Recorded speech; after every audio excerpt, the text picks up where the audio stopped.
Take two. Action.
Hi, YouTube fans. This is Matt of Post April 6th YouTube channel.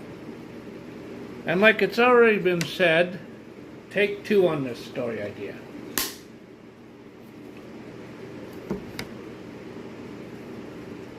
What this story idea is about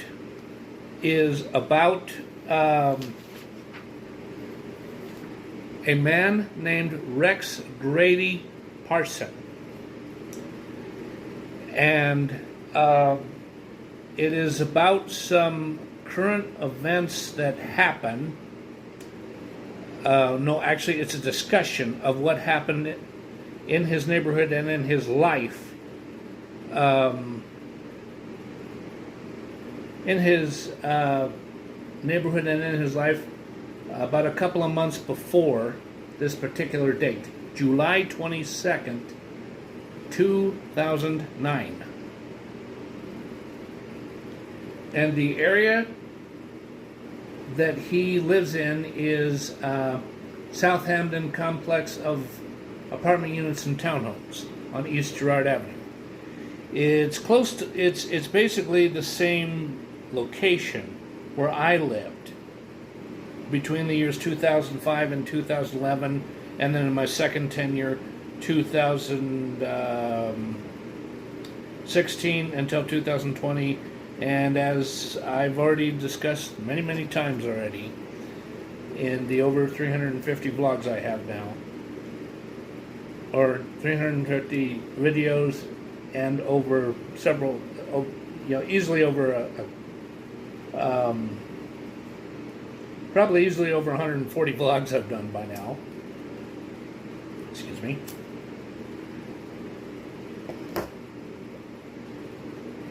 An area that was Gramercy. But you see, so that I am not doing something that is highly offensive to the to the corporation that owns Gramercy Apartment Homes, and before that it was the Glen, I figured I might as well make it a different looking and a different type of apartment complex.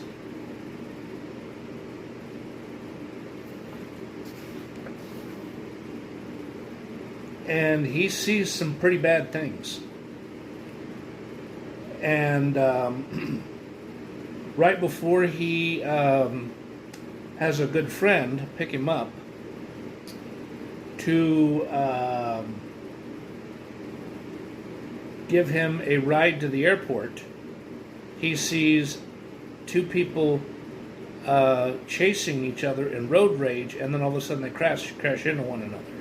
And it's two guys that were Probably whacked out on too much cocaine. Yeah. I mean, it looked like road rage of two people who didn't know each other, who all of a sudden became enemies, or people who were friends for a while who all of a sudden got really cross with each other and went totally nuts. Well, that's not quite what happened. It just looked like it.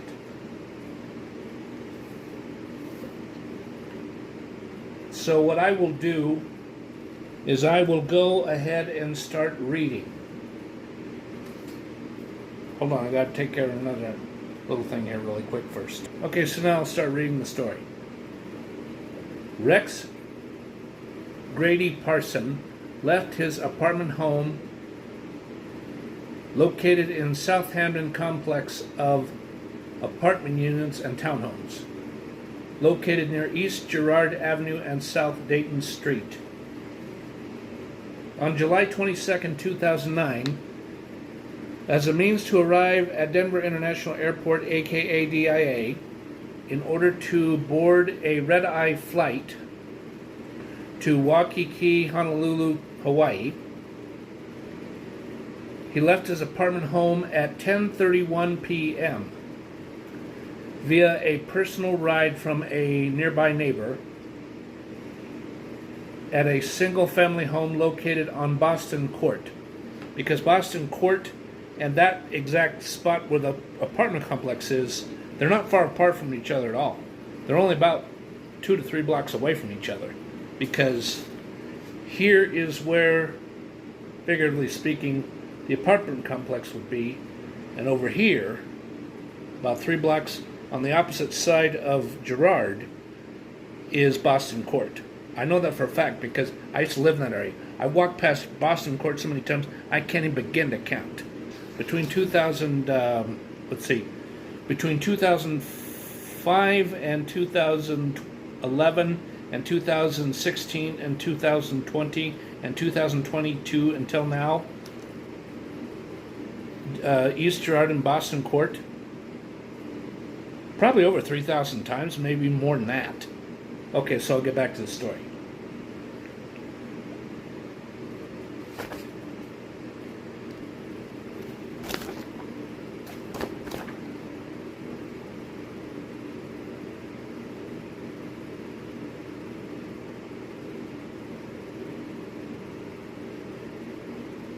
So he could get a ride free of charge and not have to pay ABC Shuttle, Golden West Shuttle, or Super Shuttle a price range of $14 to $27 in order to get to D.I.A.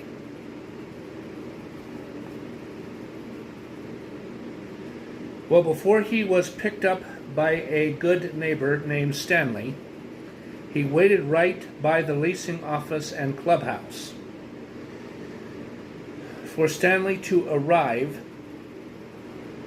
the wait started at 10:32 p.m. He was carrying the following items: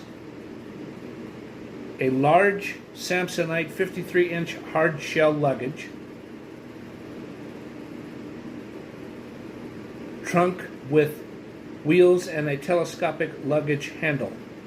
Less than 30 seconds after he arrived at his waiting location, the night seemed way too quiet, and it helped him forget about the nasty things he had seen from midway to a week ago, or I should say a week prior to July 22nd.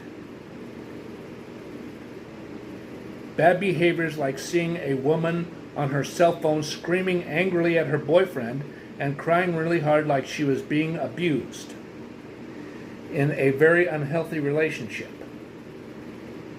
A man using a concrete cinder block to smash all of the windows on his car and yelling repeatedly, "You sick-ass bitch, I hope you die in hell and spend 25,000 years being tortured to death, you piece of shit car." I mean, he's saying this in this really angry tone of voice where he's screaming louder than this, and he's screaming like a really sick, angry, violent maniac. and a really drunk woman pacing around, walking in a raged, drunken slur. No, let me say that again. Seeing a really drunken woman pacing around, talking in a raged, drunken slur. She's talking to herself. Then all of a sudden fell down and hit her head and yelled, "Help! Help!" And then someone called 911. Now, the person that called 911 was a bystander that he saw from a fair distance. It wasn't Rex himself. And a nasty fist fight between two tall, muscular, and gangbanger types of African American men punching each other and screaming very hateful things to one another. Then at 10:36 p.m., Rex sees two cars that look like expensive sports cars driving fast towards each other and screeching their tires and tagging each other, and then spinning around and crashing quite hard into each other. Just as he reaches for his cell phone, he sees three police cars racing very fast to the accident scene 10 seconds later. Then he sees all three policemen get out of their cars, and they group together and discuss a strategy to control the situation. After 90 seconds of discussing the situation, one of the officers runs over to his police car and removes a megaphone and yells into the megaphone with one hand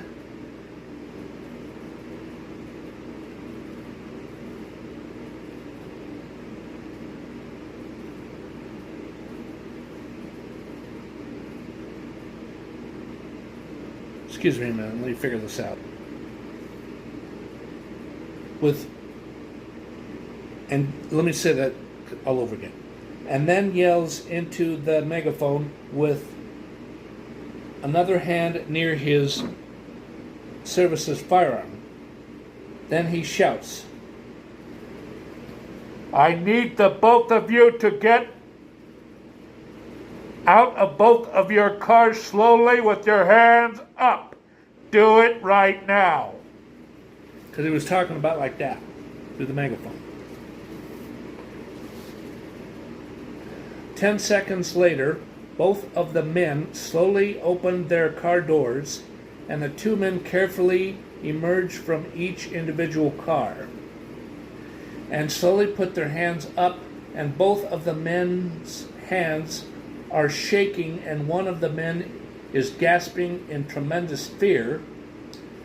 The other two Denver police officers tell each of them in a mean, forceful tone, "Spread both your hands on the roof of the car. We need to search the two of you." And they comply, and both of the men have lots of fear in their eyes. And then all of a sudden, Rex's LG CU923 smartphone starts ringing, because such a smartphone existed. I owned one for a while. I owned it for a couple of months, and then my service with AT&T got disconnected, and then I immediately got connected with Cricket and just got a bar phone. And the bar phone was a damn sight better than the really nice flip phone, because the flip phone had the ringer wasn't loud, even though I had it turned up. It had this, yeah, that LG phone was, I mean, it was highly advanced in one ways, but in other ways it was a pain in the butt. Okay, so back to the story. He picks up on the second ring, and he knows who it is. And Rex says, "Hey, are you still coming to pick me up?" Stanley responds, "Yeah, I am, but I'm gonna come into the complex through the alternate pull-in driveway and come around the other way. Gee, the police sure got those druggy scums pulled over in a big hurry, Rex speaks. Good. I cannot be let down tonight. I haven't been to Waikiki in over 8 years, Stanley speaks. Nah, I won't let you down. I'll be there in 2 minutes. Bye-bye, see you soon. And 1 minute and 45 seconds later, Rex sees Stanley's bright yellow Hummer SUV merge from Building 5 and drives up the front parking lot of the leasing office. Then Stanley gets out of the SUV and shakes hands with Rex, and then walks over to the hatchback door. And Rex loads up his luggage into the back. And then Rex picks up his laptop case and into the passenger's front seat, and then sits down in the vehicle and shuts the door. Right 3 seconds after Stanley drives towards the main driveway in order to reach East Hampden Avenue, then reach South Havana Street, and then reach East Dartmouth Avenue, and turn right on South Parker Road.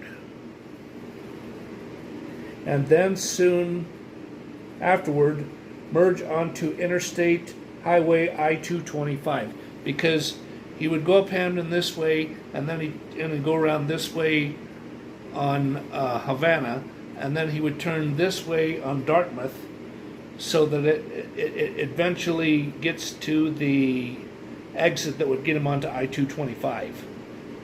And he wants to get on I-225 so that he can get over to D.I.A, the part of the interstate that would get to D.I.A. So anyways, I'll keep reading. In order to get to the ending destination, 8500 Pena Boulevard, the address of D.I.A. After Stanley, Rex, good friend and designated driver, had been driving east on Dartmouth Avenue, the two men talk a little bit more seriously and do not use any small talk. And Stanley asks, "So how much trouble do you think those two guys will get into?" Rex states his best instincts to the question at hand. "I suspect they will do 3 years in the Colorado State Prison." Stanley responds, "Why don't you think it would be that..." No, wait a minute, let me say that again. "Why do you think it will be that long?" Rex explains. "Well, the tall black guy who was in the bright white Dodge Viper car, the one that ran like it was really souped up, I remember seeing him running around East Girard 3 months ago, running really fast and screaming a song that didn't make any sense, like he was high on pure cocaine. And the other guy, who was young and looked like he was only 17 years old, wearing a bolt in his pierced nose, and he was breathing heavily and was shaking really bad from head to toe. The 17 to 19-year-old kid was the one driving the silver 1990s Ferrari that is probably worth over 100 grand. Both of those guys were probably in the middle of going somewhere to do a major drug deal at a party nearby. Then Stanley expresses his own thoughts about the situation. That kid with the silver Ferrari will get a major ass kicking from his dad pretty soon. Wow, I bet you took a vacation at the right time, huh, Rex? Rex agrees and says this, you bet. I may be a man who is half white and half African American, and I am 6'4" in height. I do not I do not go pushing people around like these punks. I fear the Lord too much. And you and I also attend Christ Community Church on Hamden and Ulster. Same with the guy who lives in Building 12. That guy is the Ace Man. You know, he's got a cute little white cat, a beautiful girl kitty named Penelope. Right? Stanley responds, oh yeah. Matt showed me a picture a month ago or so.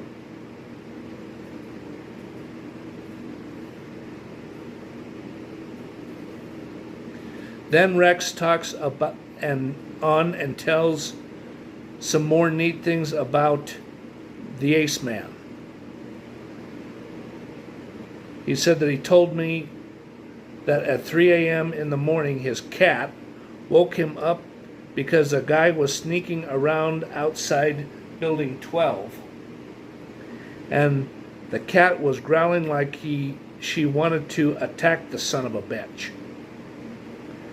That night was going... Wait a minute, let me say that again. On that night, what was going on, even though the Ace Man didn't know it, was I was looking for a guy who I knew was sneaking around, and right after I saw the guy who looked like a Hispanic who was 30 years old, I said, hey, what are you doing here? And the guy looked at me, then ran away really fast. Man, Ace Man's cat is as smart as a good watchdog. Soon after that, the men pretty much stopped talking and listened to an old interview of Casey Kasem during an exclusive radio interview after a 33-minute drive from Girard Avenue and South Dayton Street to 8500 Pena Boulevard, the address of D.I.A. They part at the Terminal East Arrivals section, and Rex gathers his laptop case that is strapped around his shoulder and unloads his large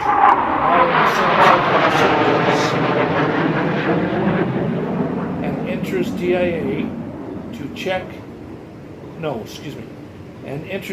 to get checked in, and then Stanley excuses himself to go to the men's room.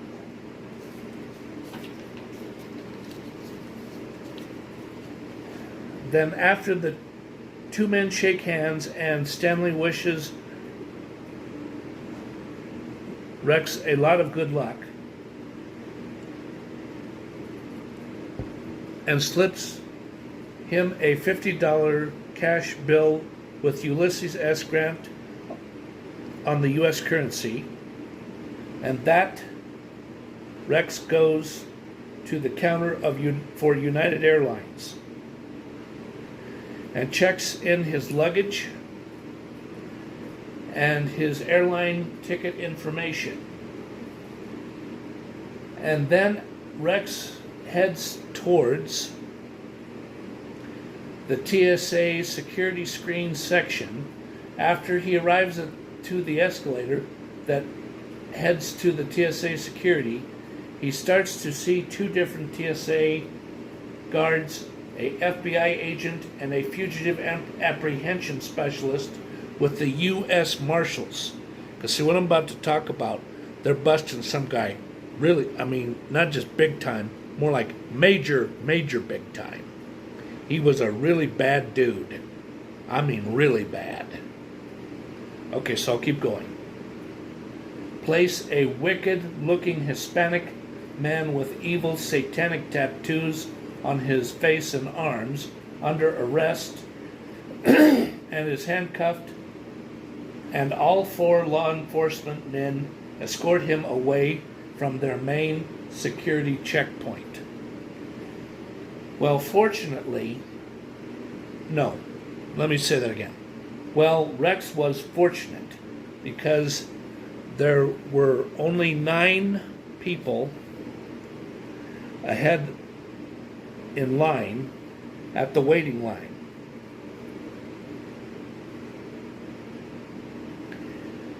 For the main security checkpoint.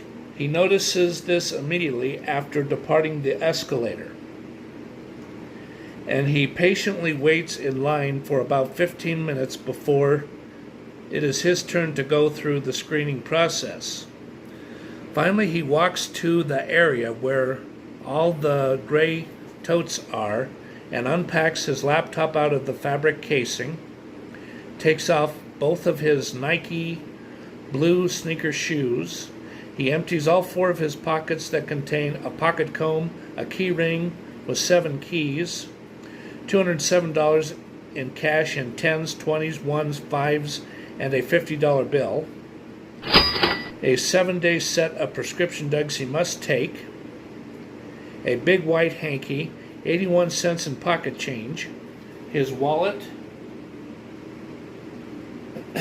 containing 5 credit cards, his driver's license, a United Healthcare insurance card, and a few business cards and rewards cards.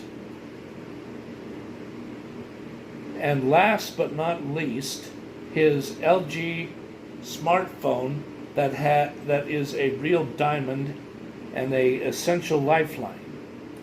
A 12 gigabyte flash drive as well. Before he walks through a metal detection, he removes his size 40 to 42 brown pants belt.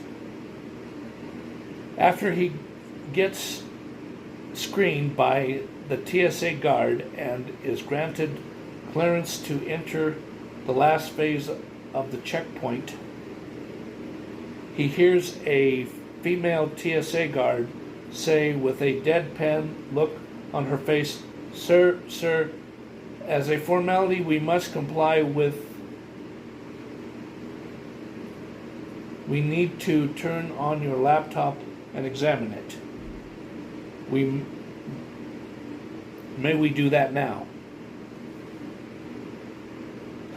Rex's eyebrows rise, and he politely says, "Okay, ma'am, go ahead."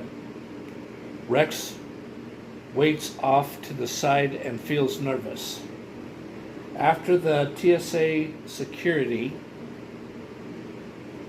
specialist spends 5 minutes examining all the contents, he walks over to Rex and says, "Well, your laptop is in good standing, but come on over here. I have a question about one item." Rex complies and talks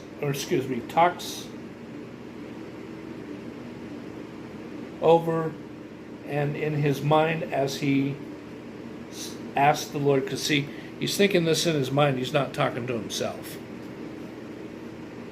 "Oh Lord, I am scared. Help, help." Because that's exactly what he was thinking. Okay, I lowered that a little bit so that you don't see too much of this up here and more of my face. Okay. Then the TSA guard shows him a photograph of a woman closing her eyes hard and smiling. And the guard asks, "What is the truthful meaning of this photograph?" Rex's heart is pounding hard and he says, "Oh, that's my friend Lana." and I asked to take a picture of her, and she closed her eyes like that to be entertaining and joke around with me. Daniel, the TSA tech. Okay, or well, let me say that over again. Well, okay, I believe you, sir, but I would not keep this photograph on your computer in the future. I know that it is not for a bad reason, but others may disagree. Well, Mr. Parson, that's it. You may go now. I hope you have a nice flight to Honolulu, Hawaii, and have a nice evening and stay safe. Daniel smiled at him and walked away so that Rex could retrieve his laptop and walk to the area all of his other personal belongings are located.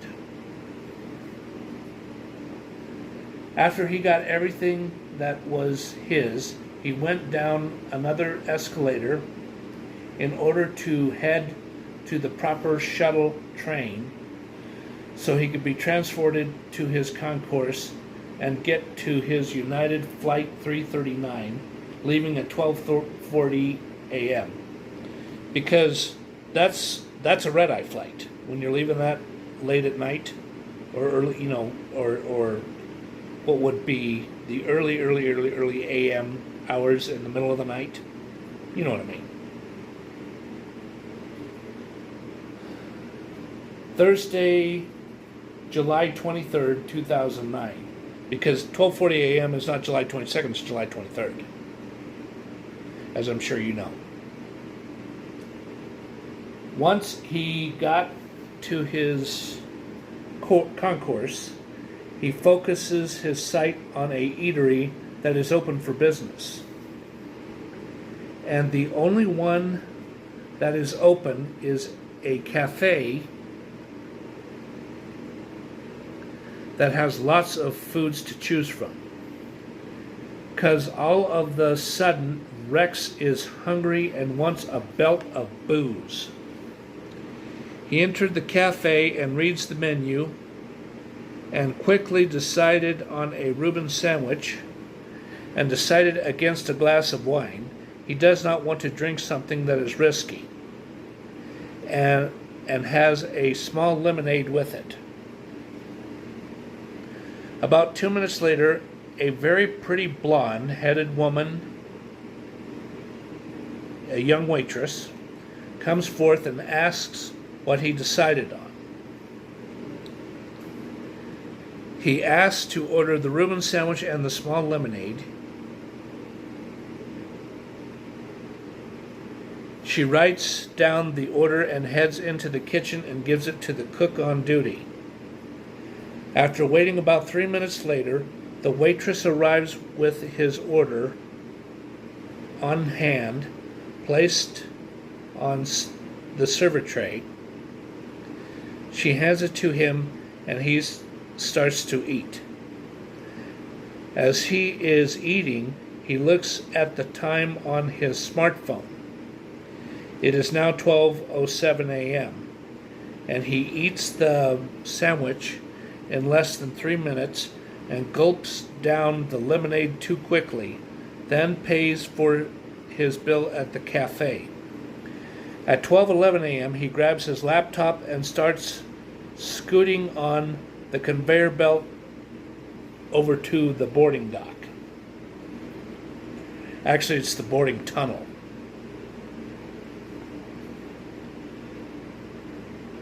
And as soon as he arrives, he hears the man who is the official announcer for United Air. Would the passengers for Flight 339 please prepare to board the airplane en route to Honolulu, Hawaii, and Maui? We will start boarding in 5 minutes. And then 41 seconds later, a call on his LG phone comes in, and Rex immediately recognizes the phone number, and after pressing the green start button, he accepts the call. Hello, this is Rex here. Larry, the old friend, because Larry's the man he's talking to.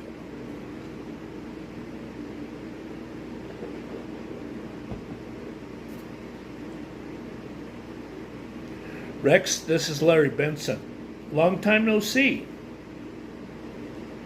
Rex responds, yeah, Larry, what's up? I only got about 3 minutes.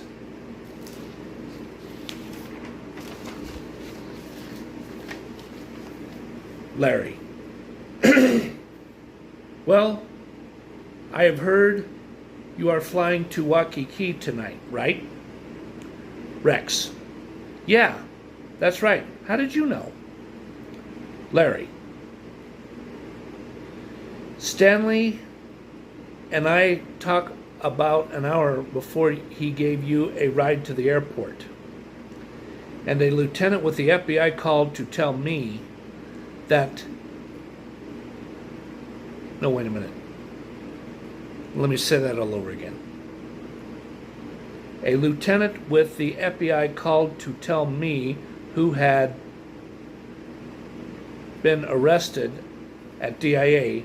about a half hour ago.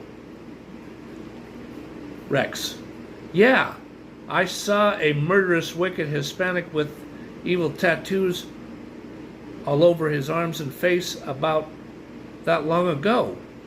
Are we talking about the same guy? Larry, probably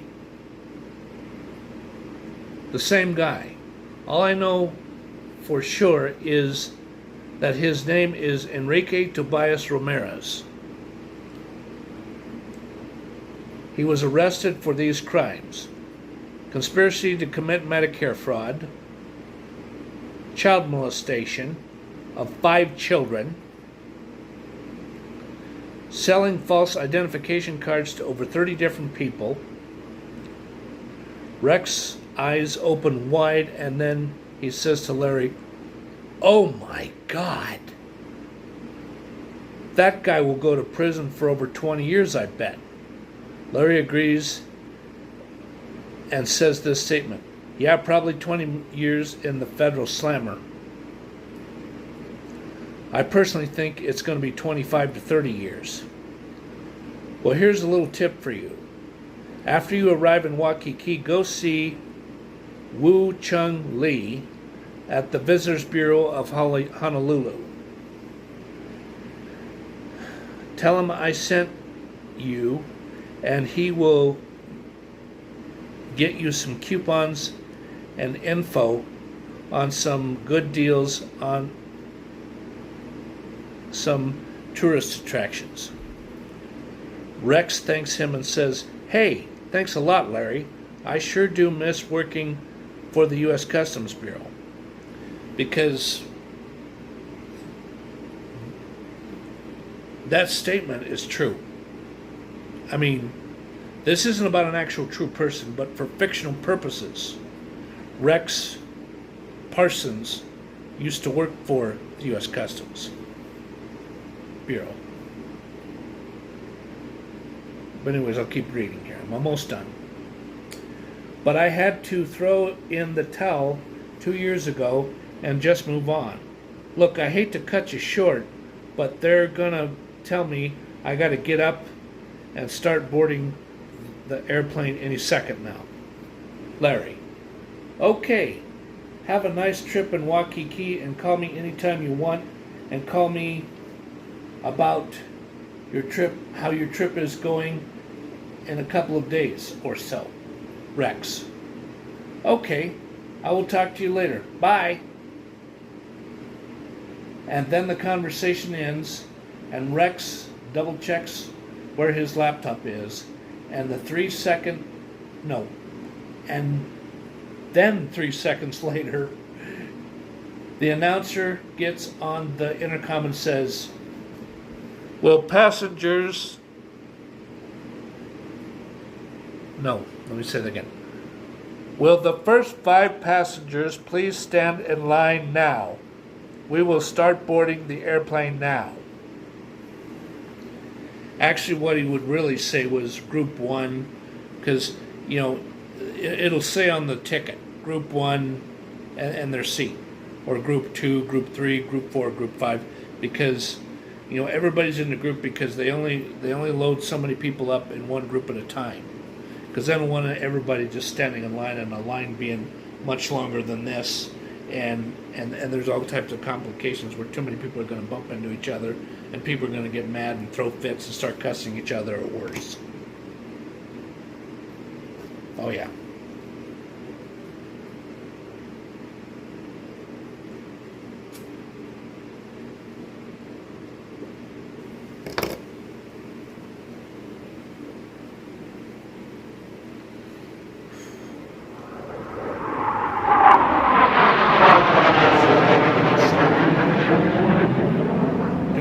Reading just got to me for some reason. I needed to smoke my pipe so I can get that relaxed feeling. Okay, so what happens is I think if this was actually truthfully said the way I just said it, and it happened the way that I said it would happen according to what this announcer said, or this customer service person who would get on the little thing and do it like that over the PA system, it might have been the type of situation where there was only 6 or 8 people getting on board the airplane. And you know what? I personally think that's definitely plausible, because even when the economy is good and a lot of people are traveling to Hawaii, a red-eye flight's really not that common. I mean, at times it is. And if it's common, it's by coincidence. It's not some set thing that's happening in the world, in that part of the United States or the world.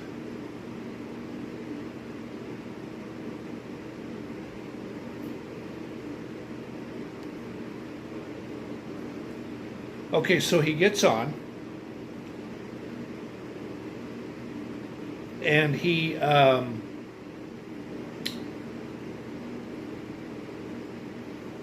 sits down. And you see, I carefully checked this out before I did this vlog.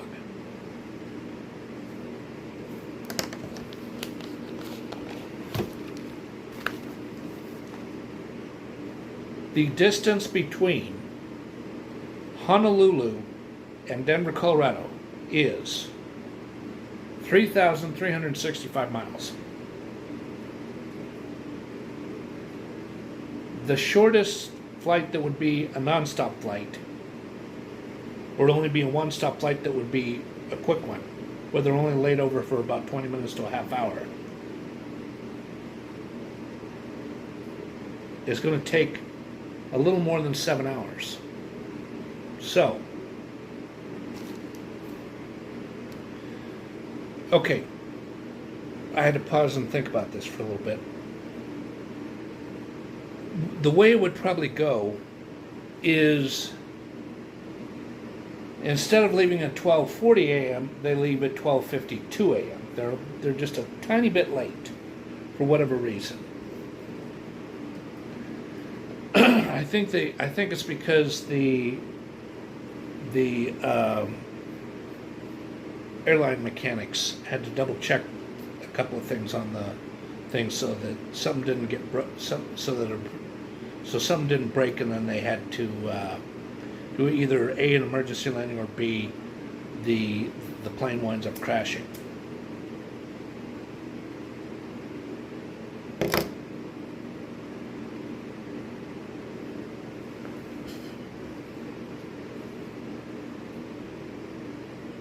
And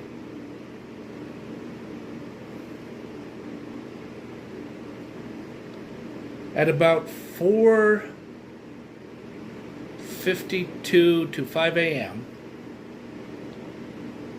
actually about 5:12, 5:22, actually more like 5:22 a.m. Hawaiian Pacific time. They land at the Honolulu airport. And then what happens is they get off the plane, and when he gets his luggage, it's not within, going from the airplane, getting the luggage, it doesn't happen in like 8 to 10 minutes. No. It takes about at least 20 to 25 minutes before they start coming out. Because even though the thing is staffed, there's a lot of people from all over the world coming in at that time by coincidence, and they get they're lucky to get it within 20 to 25 minutes instead of having to wait 40 freaking minutes for it. And his luggage, he gets it within about 5 to 6 minutes. Then what he does is he grabs his luggage and he asks a customer service person or just a worker who does housekeeping or janitorial work where to go, what part of the airport to go to get the shuttles, the airport, the hotel shuttles. Then he goes over there, and from the time he gets advised and where it's located, probably takes at least 10 to 15 minutes.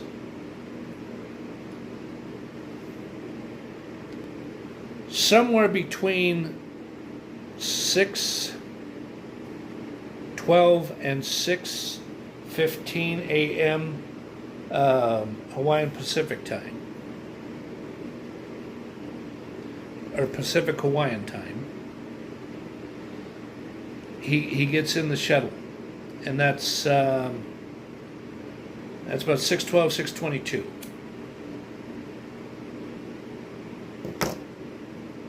And he's not going to any old place. It's probably at least a 15 to 20 minute drive to get to the hotel. So he checks in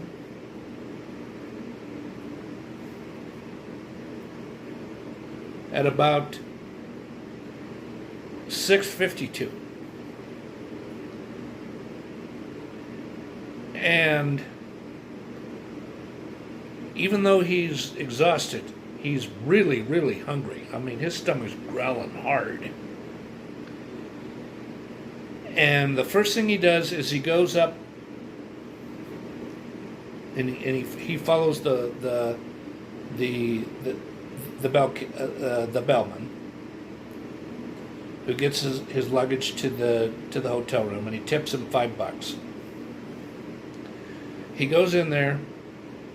He opens up his luggage to make sure nothing was swiped, and everything that is in there, and that nothing got damaged. Because even in the best of care, some things happen to get damaged. And he takes his medications. It's probably at least 3 or 4. One's a vitamin, the other one's hypertension, the other one's possibly a thyroid medication, and a blood, anti-cholesterol. He goes downstairs into the into the restaurant. Cause see, he's in Waikiki. There's no buffet stuff at this place. He orders a nice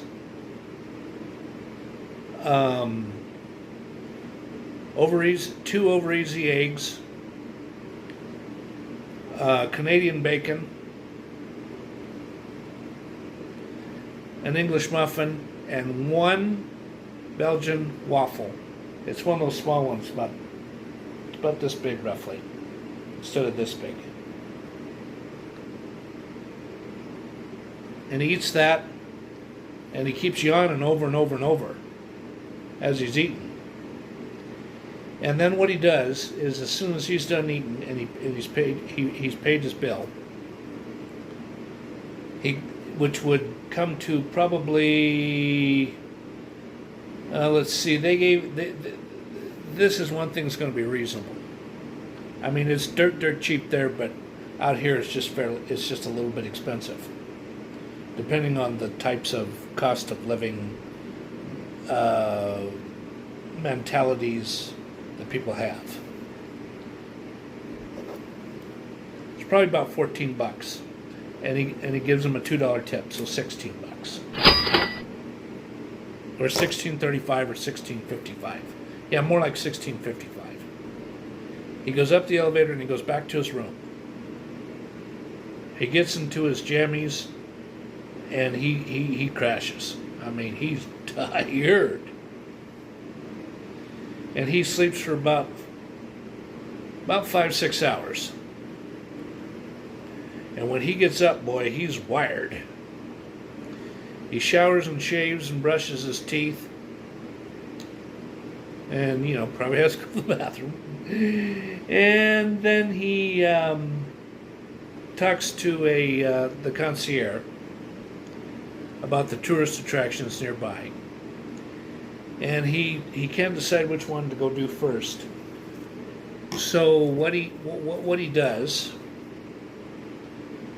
is he goes just walking around on the beach. And then he walks back to the area, I think it would be ABC store or ABC something. And he gets a nice beach towel and some good sunglasses. I mean, the ones that, when he puts them on, he can tell they can withhold a lot of, and he gets some suntan lotion. He puts them on his legs and on his face. And then what he does is he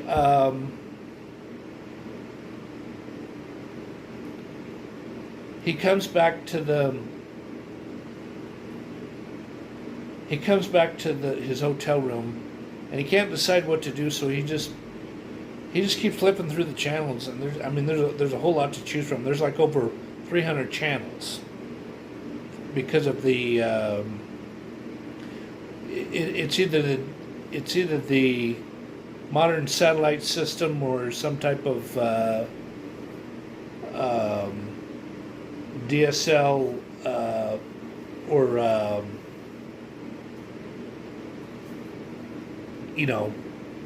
wireless network.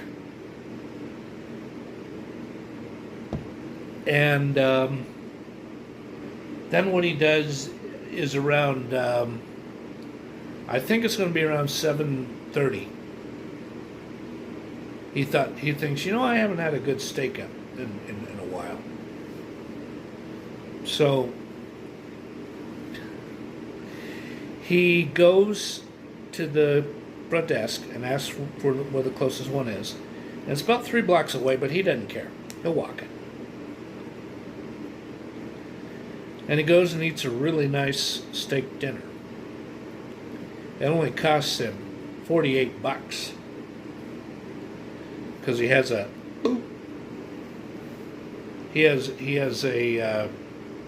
I think it would be it'd be a certain type of bourbon with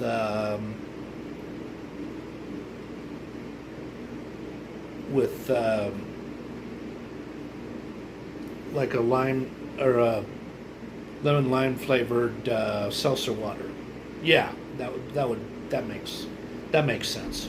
I don't drink alcohol, so I'm a little bit of a novice on certain things, a certain type of beverage drinks. And then he just kind of walks around the area, just to see what's there. And after about 10:30, 11 o'clock, he's bushed. He gets back to his hotel room and he crashes, and he sleeps from about 11:30 or 11:40 until 8:56 a.m. That is a little more than that's almost 9 hours. It's quite a bit of sleep. I mean, he was really bushed. He needed that sleep. He was really zonked out. He needed it. And then what he does is he gets information about a rental car. And he goes to this one. It's not going to be Avis or something like that.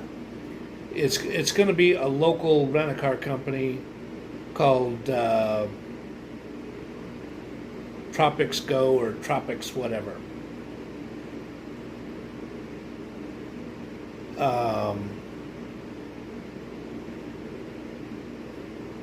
And he rents a neat little car that would be one of those little itty-bitty smart cars where only two people can fit in there, and it's tight. And instead of bigger than this, figuratively speaking, it's like this.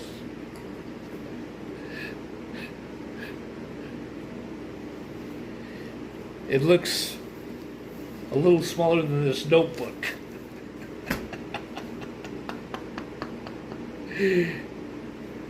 And he goes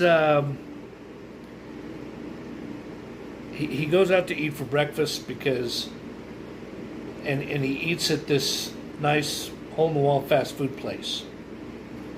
And he gets this nice breakfast sandwich where it's chicken breakfast sausage with chicken Vermont. I think it would be like chicken Vermont maple sausage patty with cheese, avocado, and diced green pepper. Not jalapeno, green pepper. And he eats some really nice diced seasoned potatoes. Would be it's some people call it hash browns, but it would be diced potatoes. And he also gets to eat a really nice pecan flavored muffin. Yep. And he just drives around Honolulu all over the place. And at some point in his driving, he goes to the Visitors Bureau and he goes and visits with Woo Chung Lee. And I tell you, the two of them sit and talk for at least 15 minutes.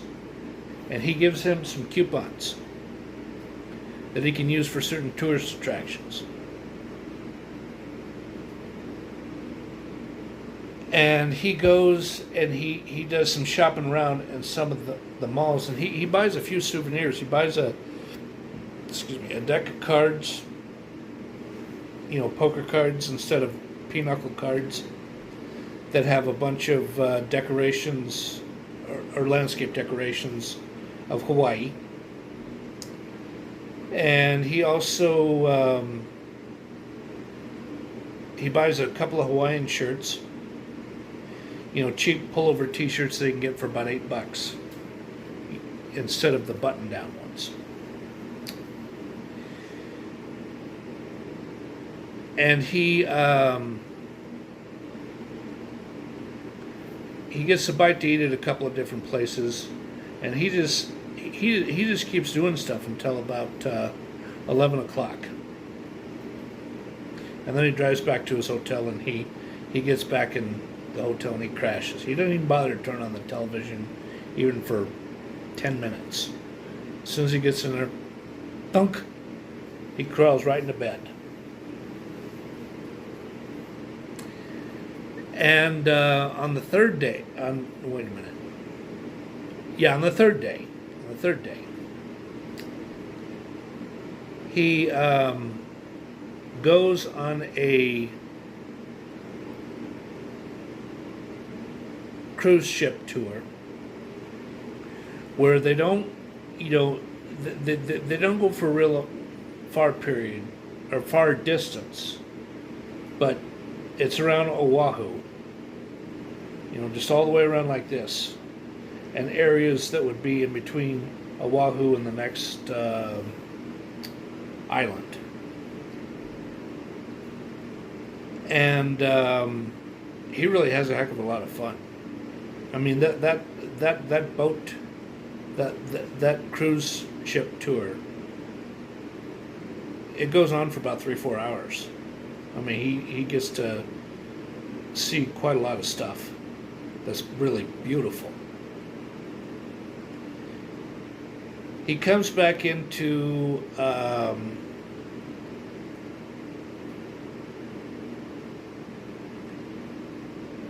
Honolulu. He goes to this one place that makes these really good pretzels that are dipped in a special cinnamon, and it has this icing, white icing flavor, like cake icing, or like icing you put on a cake, but you dip, you break a little bit of the baked pretzel off and you dip it in there and go. Kind of like what Pretzel Time and Auntie Anne's Pretzel used to do. And oh goodness, there's one in Cherry Creek that's doing so well, but for the life of me, I can't think of the name of the place. And well, he does a lot of fun things. He really does. I've talked quite a bit. And quite unfortunately, I've run out of ideas of what else to do. But I hope everybody enjoyed what I was reading. And I'd like to thank everybody for listening to this. And thank you, everyone. And please look at my eBay store. And I hope everybody has a happy New Year, because New Year's coming in just a couple of days. It'll be the ultimate 2025. Happy New Year, everyone, and goodbye.